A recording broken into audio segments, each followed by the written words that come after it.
Kennedy Carter now with 12 points off the bench. The crowd erupted, some in shock, others in outrage. Caitlin Clark was lying flat on the court. Kennedy Carter had just shoved the WNBA's biggest star to the ground. It wasn't a play on the ball. It wasn't a mistake. It was intentional. And for a moment, it looked like Clark might stay down. But here's the thing about Caitlin Clark. She doesn't just take hits. She answers them. And when she does, she completely takes over. June 1st, 2024. Indiana Fever versus Chicago Sky. A game that had been marked on the calendar for weeks. The hype was real. The tension was high. The rivalry was building. From the opening tip, it was obvious this wasn't going to be a smooth or friendly matchup. Chicago came out swinging, physical, aggressive, and ready to knock Clark off her game. But if they thought rough play would shake her confidence, they were about to be proven wrong. First WNBA meeting between Angel Reese and Caitlin Clark. The Fever and the Sky are underway at Cambridge. From the very first possession, Chicago set the tone, hitting a quick two-pointer to take the lead. But Caitlin Clark didn't flinch. With total confidence, she stepped up and fired from long range, nailing a three-pointer. The crowd roared, and just like that, she silenced the doubters. The other way, first in the league in fast break points. Clark connects on a deep three. Both teams went at it with intensity, trading baskets, crashing the boards, and refusing to let up. It was a back-and-forth battle with neither side budging. Then in a flash, Caitlin Clark shifted the momentum, not with a deep three, but with a perfect pass. She threaded the defense with a pinpoint laser, setting up an easy score and proving she could change the game without even taking the shot. To the Commissioner's Cup final. What a dish. Down the floor. Wallace, the finish plus the foul. It was a moment of pure brilliance, but Chicago wasn't ready to let Caitlin Clark take over. They responded with force, turning up the physicality and trying to impose their will. Tensions ran high as the Sky leaned into their tough, gritty style. But Clark didn't blink. She stayed composed, rose up, and buried another deep three, keeping Indiana right in the battle and showing that pressure only fuels her fire. They understand their impact and what it has done and how they are living out their dreams today. And right on cue. Chicago came out swinging, determined to meet Indiana's energy blow for blow.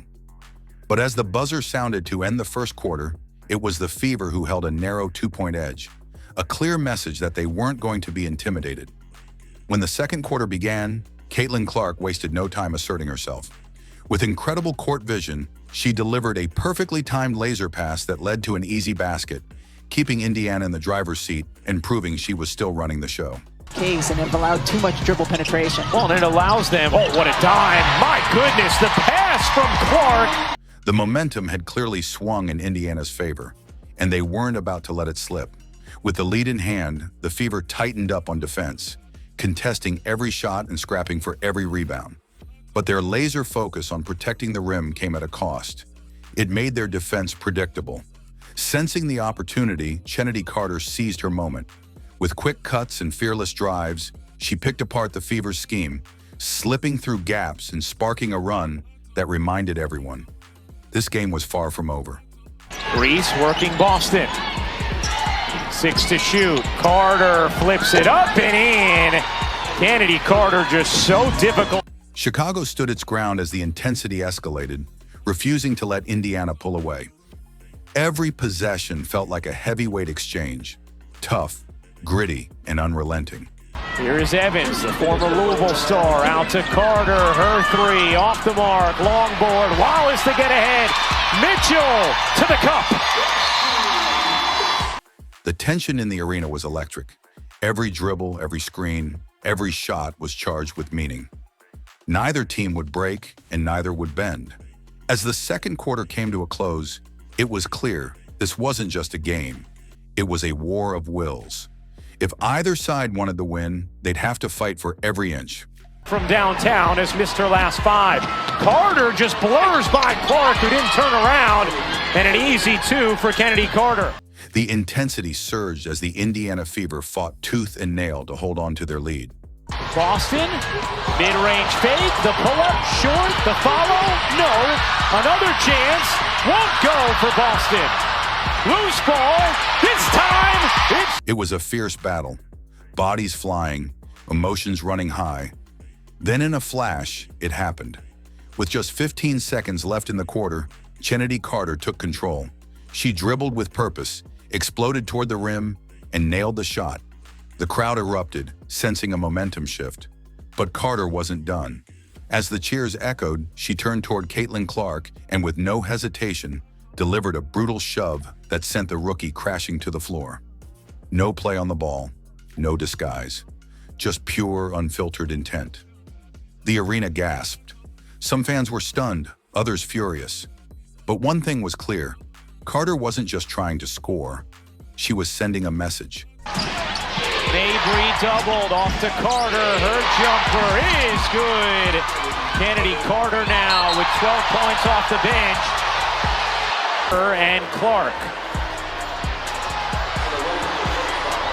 I mean, that's clearly a foul, which was called. The question is, will they call it unnecessary? Kennedy Carter.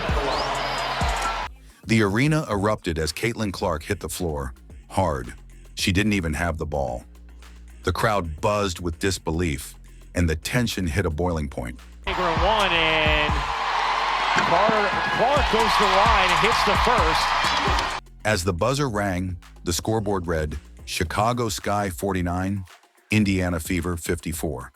They tried to knock Caitlin Clark down, but if this game proved anything, it's that she won't stay down. In the final stretch, Chicago locked in on Clark, determined to shut her down. But Clark wasn't fazed. She snatched a rebound, led the break, and executed a flawless play that dazzled everyone. Skill, poise, unstoppable. Carter met by Boston.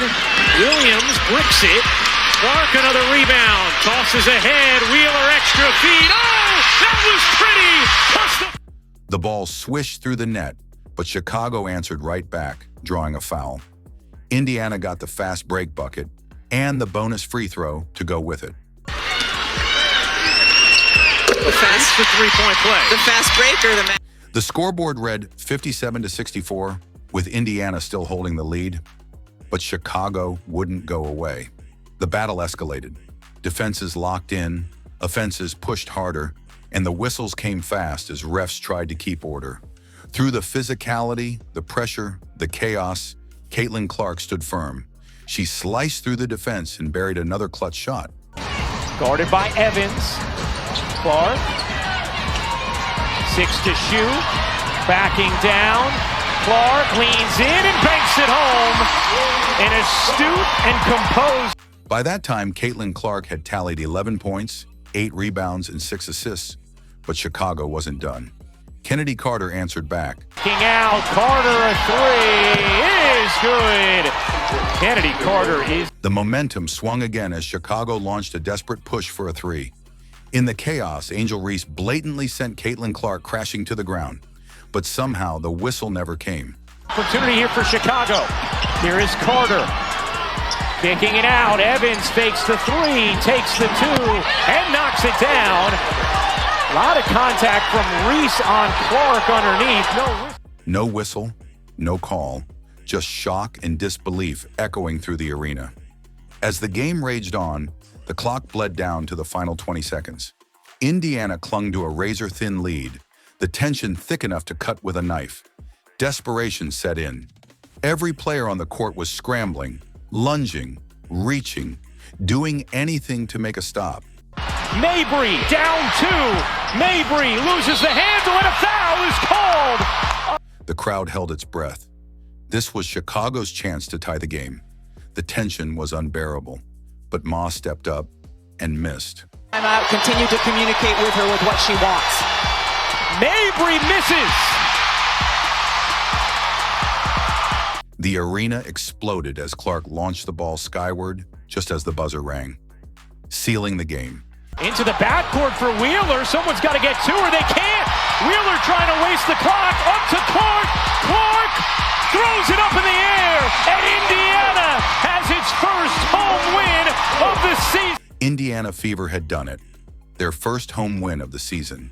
Despite the fouls, the physicality, and the pressure, Caitlin Clark stood tall and made them pay. As Indiana celebrated, Kennedy Carter, who had bulldozed Clark in the third quarter, could only bow her head, silenced. The final score, Indiana Fever 71, Chicago Sky 70. But it didn't end there. Carter's controversial foul on Clark was ruled a flagrant foul, and in a post-game interview, Carter refused to answer any questions. Turn to you a little bit? Yeah. After the I ain't answering no Caitlin Clark questions. Did she say anything to you? I don't know what she said. What'd you say to her? I didn't say anything. That's enough. She later threw shade at Caitlin Clark online, questioning, what else does Clark have to offer besides three-point shooting? What does she really bring to the table, man?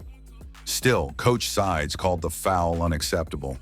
Clark, however, brushed it off, saying she was used to the physicality, having grown up playing against her brothers. To her, this was nothing new. I grew up playing the basketball with the boys, so like it's always been physical and feisty, and like that's what it is. And you got to find a way to hold your own. So it kind of reminds me of that. And then to make things worse, Angel Reese was slapped with a fine for skipping the post-game press conference, probably because she had nothing left to say. By then, the message was clear. Caitlin Clark had done the talking, and the whole league heard it loud and clear. With that, this unforgettable showdown came to an end. Clark didn't just take the hits, she turned them into headlines. In a game fueled by intensity, fouls, and controversy, she proved that no amount of physicality could break her.